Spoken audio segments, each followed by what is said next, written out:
Hi hello ಎಲ್ಲರಿಗೂ ನಮಸ್ಕಾರ. ನಾನು ಗಣೇಶ್, ನೀವು ನೋಡ್ತಿದ್ದೀರಾ ಗಣೇಶ್ ಟೆಕ್ ಬ್ಲಾಗ್ಸ್ ಇನ್ ಕನ್ನಡ. ಇವತ್ತಿನ ವಿಡಿಯೋದಲ್ಲಿ ವಿವೋ X200 FE ಬಗ್ಗೆ ನಿಮಗೆ ಲಾಂಗ್ ಟರ್ಮ್ ರಿವ್ಯೂ ಹೇಳ್ತೀನಿ.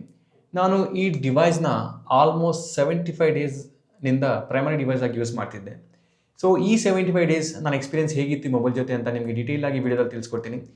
ವಿಡಿಯೋ ಸ್ಟಾರ್ಟ್ ಮಾಡೋಕ್ಕೆ ಮುಂಚೆ ನೀವು ಏನಾದರೂ ನಮ್ಮ ಚಾನಲ್ನ ಹೊಸದಾಗಿ ನೋಡ್ತಿದ್ರೆ ಸಬ್ಸ್ಕ್ರೈಬ್ ಮಾಡೋದು ಮಾತ್ರ ಮರಿಬೇಡಿ. ನಮ್ಮ ಮೇನ್ ಕಂಟೆಂಟಿಗೆ ಬಂದರೆ ಮತ್ತೆ ಈ ವಿಡಿಯೋದಲ್ಲಿ ನಿಮಗೆ ಎಲ್ಲ ಸ್ಪೆಸಿಫಿಕೇಷನ್ಸ್ ಹಾಕಿಬಿಟ್ಟು ನಿಮಗೆ ಬೋರ್ ಮಾಡಿಸಲ್ಲ. ಇದೆಲ್ಲ ಆಲ್ರೆಡಿ ಮೇನ್ ವಿಡಿಯೋದಲ್ಲಿ ಕವರ್ ಆಗಿದೆ. ಇನ್ ಕೇಸ್ ನೀವು ಆ ಮೇನ್ ವಿಡಿಯೋ ನೋಡಿಲ್ಲ ಅಂದರೆ ಕಾರ್ಡ್ಸಲ್ಲಿ ಹಾಕ್ತೀನಿ, ಒಂದ್ಸಲ ನೋಡಿ. ಸೊ ಅದು ನೋಡಿಬಿಟ್ಟು ಈ ವಿಡಿಯೋಗೆ ಬಂದರೆ ನಿಮಗೆ ಸ್ವಲ್ಪ ಇನ್ನೂ ಕ್ಲಾರಿಟಿ ಸಿಗುತ್ತೆ. ಪ್ರೆಸೆಂಟ್ ಆ್ಯಂಡ್ರಾಯ್ಡ್ ಕಾಂಪ್ಯಾಕ್ಟ್ ಫ್ಲಾಗ್ಶಿಪ್ ಕ್ಯಾಟಗರಿಯಲ್ಲಿ ಅರೌಂಡ್ 50,000 ನಿಮಗೆ ಎರಡು ಫೋನ್ಸ್ ಮಾತ್ರ ಕಾಣಿಸ್ತವೆ. ಒಂದು ವಿವೋ X200 FE, ಇನ್ನೊಂದು OnePlus 13s. ಸೊ ಜಾಸ್ತಿ ಜನಗಳಿಗೆ ಡೌಟ್ ಇರುತ್ತೆ, OnePlus 13s ತಗೋಬೇಕಾ ಇಲ್ಲಾಂದರೆ ವಿವೋ X200 FE ತಗೋಬೇಕಂತ. ಈ ವಿಡಿಯೋನ ಕೊನೆ ತನಕ ನೋಡಿ, ನಿಮ್ಗೊಂದು ಕ್ಲಾರಿಟಿ ಸಿಗುತ್ತೆ ಸೊ ಯಾವ ಫೋನ್ ತಗೋಬೇಕು ಅಂತ. ಈ 75 ಡೇಸ್ ಎಕ್ಸ್ಪೀರಿಯನ್ಸ್ ಬಗ್ಗೆ ಮಾತಾಡಿದ್ರೆ ನನಗೆ ಫಸ್ಟ್ ಚೆನ್ನಾಗಿ ಅನಿಸಿರೋದೆ ಕಾಂಪ್ಯಾಕ್ಟ್ ಸೈಜ್ ಮತ್ತು ಈ ಡಿಸೈನ್. ಇನ್ ಹ್ಯಾಂಡ್ ಫೀಲ್ ನಿಮಗೆ ಸ್ವಲ್ಪ ಐಫೋನ್ ಫೀಲ್ ಕೊಡುತ್ತೆ. ನಿಮಗೆ ಈ ಫೋನಲ್ಲಿ MediaTek Dimensity 9300 ಪ್ಲಸ್ ಪ್ರಾಸೆಸರ್ ಕೊಡ್ತಿದ್ದಾರೆ. ಇದು ಆಲ್ಮೋಸ್ಟ್ ಸ್ನ್ಯಾಪ್ಡ್ರ್ಯಾಗನ್ 8 Gen 3 ಪ್ರಾಸೆಸರ್ಗೆ ಈಕ್ವಲ್ ಅಂತ ಹೇಳ್ಬೋದು. ಇದರಲ್ಲಿ ಸ್ಟಾರ್ಟಿಂಗ್ ಗೇಮ್ಸ್ ಅಷ್ಟು ಆಡೋಕ್ಕಾಗ್ತಿರ್ಲಿಲ್ಲ, ಜಾಸ್ತಿ ಲ್ಯಾಗ್ ಇರ್ತಿತ್ತು. ಪ್ರಾಸೆಸರ್ ಆಪ್ಟಿಮೈಸೇಷನ್ ಅಷ್ಟು ಚೆನ್ನಾಗಿ ಆಗಿರಲಿಲ್ಲ. 2 ಅಪ್ಡೇಟ್ಸ್ ಆದಮೇಲೆ ಸ್ವಲ್ಪ ಸ್ಟೇಬಲ್ ಆಗಿತ್ತು. ಸೊ ಗೇಮ್ಸ್ನು ಆರಾಮಾಗಿ ಆಡ್ಕೊತಿದ್ದೆ. ನಾನು ಡೈಲಿ 1.5 hour to 2 hours ನಾನು BGM ಆಡ್ತಿದ್ದೆ. ಸೊ ನನಗೆ ಎಲ್ಲಿನೂ ಮತ್ತೆ ಲ್ಯಾಗ್ ಏನೂ ಅನಿಸಿಲ್ಲ ಅಪ್ಡೇಟ್ ಆದಮೇಲೆ. ಸೊ ಒಟ್ಟಿನಲ್ಲಿ ಈ ಪ್ರಾಸೆಸರ್ ಒಳ್ಳೆ ಪ್ರಾಸೆಸರೇ, ಆರಾಮಾಗಿ ನೀವು ಗೇಮ್ಸ್ ಅಂತೂ ಚೆನ್ನಾಗಿ ಆಡ್ಕೋಬೋದು. ನೆಕ್ಸ್ಟು ಡಿಸ್ಪ್ಲೇ ಕ್ವಾಲಿಟಿ ಬಗ್ಗೆ, ಸೌಂಡ್ ಕ್ವಾಲಿಟಿ ಬಗ್ಗೆ ನಾನು ಡಿಸ್ಕಸ್ ಮಾಡಲ್ಲ, ಆಲ್ರೆಡಿ ಮೇನ್ ವೀಡಿಯೋದಲ್ಲಿ ಚೆನ್ನಾಗಿ ಹೇಳಿದ್ದೀನಿ. ಸೊ ಇನ್ ಕೇಸ್ ನೀವು ಆ ವಿಡಿಯೋ ನೋಡಿಲ್ಲ ಅಂದರೆ ಕಾರ್ಡ್ಸಲ್ಲಿ ಇದೆ, ಒಂದು ಸಲ ನೋಡಿ. ಅದಾದಮೇಲೆ ಇಲ್ಲಿಗೆ ಬನ್ನಿ, ನಿಮಗೆ ಕ್ಲಾರಿಟಿ ಸಿಗುತ್ತೆ ಚೆನ್ನಾಗಿ. ಮತ್ತು ಬ್ಯಾಟ್ರಿ ಬಗ್ಗೆ ಅಂತೂ ಮಾತಾಡಲೇಬೇಕು. ಇದರಲ್ಲಿ ನಿಮಗೆ 6500 mAh battery with 90 what fast charger ಕೊಡ್ತಿದ್ದಾರೆ. ಆರಾಮಾಗಿ ಓಲ್ಡ್ ಡೇ ಯೂಸ್ ಮಾಡಿದ ಮೇಲೂ ನಿಮಗೆ 30% ಉಳಿಯುತ್ತೆ. ನೀವು ಇದನ್ನು 0 to 100% ಚಾರ್ಜ್ ಮಾಡಬೇಕಂದ್ರೆ 1 ಅವರಲ್ಲಿ ನೀವು ಫುಲ್ ಚಾರ್ಜ್ ಮಾಡ್ಬೋದು. ಬಟ್ ನಾನು ಇನಿಷಿಯಲಿ ಒಂದು ಇಶ್ಯೂನ ಐಡೆಂಟಿಫೈ ಮಾಡಿದ್ದೆ. Over the night battery drain ಆಗ್ತಿತ್ತು. ಈವನ್ ಏನು ಮಾಡಿಲ್ಲ ಅಂದ್ರೂ ಮಾರ್ನಿಂಗ್ ಎದ್ದು ಬಿಟ್ಟು ನೋಡಿದ್ರೆ 10 to 15% ಬ್ಯಾಟ್ರಿ ಡ್ರೈನ್ ಆಗ್ತಿತ್ತು.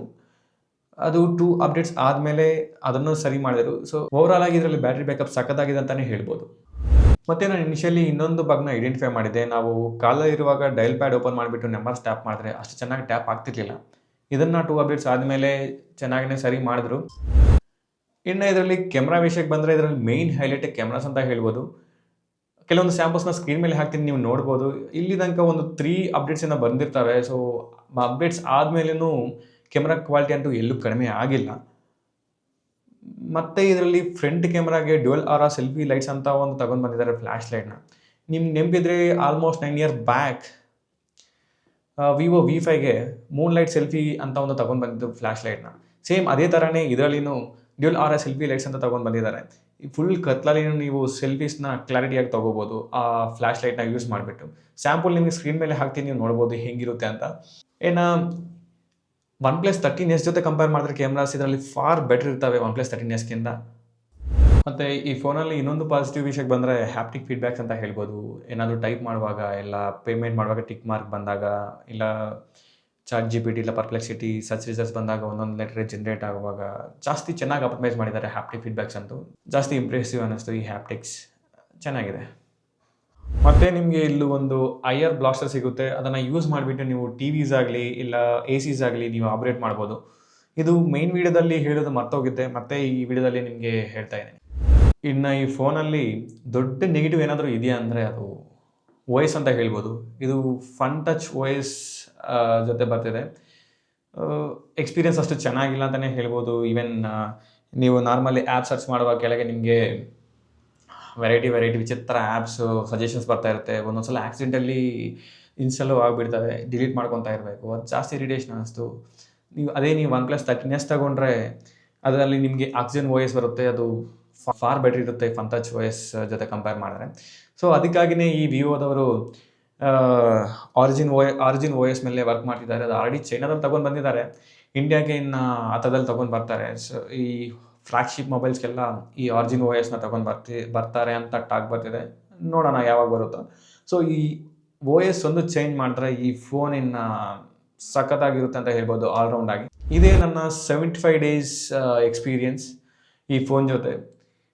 ನನಗಂತೂ ಓವರಾಲ್ ಆಗಿ ಇದು ಒಳ್ಳೆ ಫೋನ್ ಅಂತ ಅನಿಸ್ತು. ಆ ಪ್ರೈಸ್ಗೆ ಇದು ವರ್ತ್ ಅಂದರೆ ಖಂಡಿತ ನನಗೆ ವರ್ತ್ ಅಂತಲೇ ಅನಿಸ್ತು. ನನಗೆ ಆಪ್ಷನ್ ಕೊಟ್ಟರೆ ಯಾವ್ದು ಚೂಸ್ ಮಾಡ್ಕೊತೀರಾ ಅಂತ, ವಿವೋನ ಇಲ್ಲ OnePlus 13s ಅಂತಂದರೆ ನಾನು ವಿವೋ X200 FEನೇ ಚೂಸ್ ಮಾಡ್ಕೊತೀನಿ. ಮೇನ್ ರೀಸನ್ ಬಂದು ಕ್ಯಾಮರಾಸ್, ಬ್ಯಾಟ್ರಿ ಬ್ಯಾಕಪ್. ಇನ್ನು ನಾವು ಕಾಂಪ್ಯಾಕ್ಟ್ ಫೋನಲ್ಲಂತೂ ಜಾಸ್ತಿ ಗೇಮ್ಸ್ ಆಡೋಕ್ಕಾಗಲ್ಲ due to its compact size. So overall ಆಗಿ ಈ ಫೋನಲ್ಲಿ ಪರ್ಫಾರ್ಮೆನ್ಸ್ ಜಾಸ್ತಿ ಚೆನ್ನಾಗಿ ಅನ್ನಿಸ್ತು. ಸೊ ಓವರಾಲ್ ಆಗಿ ಪರ್ಫಾರ್ಮೆನ್ಸ್ ಗುಡ್ ಇದೆ. ಸೊ ಈ 3 ಕನ್ಸಿಡರ್ ಮಾಡಿಬಿಟ್ಟು ನಾನು ವಿವೋ X200 FEನೇ ಚೂಸ್ ಮಾಡ್ತೀನಿ OnePlus 13sಗಿಂತ.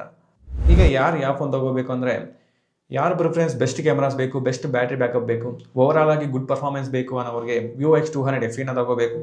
ಇಲ್ಲ ನನಗೆ ಬೆಸ್ಟ್ ಯೂಸರ್ ಎಕ್ಸ್ಪೀರಿಯನ್ಸ್ ಬೇಕು, ಬೆಸ್ಟ್ ಪರ್ಫಾರ್ಮೆನ್ಸ್ ಬೇಕು, ನಾನು ಜಾಸ್ತಿ ಗೇಮ್ಸ್ ಆಡ್ತೀನಿ ಅನ್ನೋರಿಗೆ OnePlus 13sನ ತೊಗೋಬೇಕು.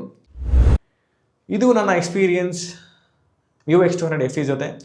ನಾನಿಟ್ಟಿರೋ ಎಫರ್ಟ್ಸ್ ನಿಮ್ಗೆ ಏನಾದರೂ ವರ್ತ್ ಅನ್ಸಿದ್ರೆ ಲೈಕ್ ಮಾಡಿ, ಕಮೆಂಟ್ ಮಾಡಿ, ಸಬ್ಸ್ಕ್ರೈಬ್ ಮಾಡೋದು ಮಾತ್ರ ಮರಿಬೇಡಿ. ನೆಕ್ಸ್ಟ್ ವಿಡಿಯೋದಲ್ಲಿ ಸಿಗೋಣ. ಬಾಯ್ ಬಾಯ್. ಅಷ್ಟೇ.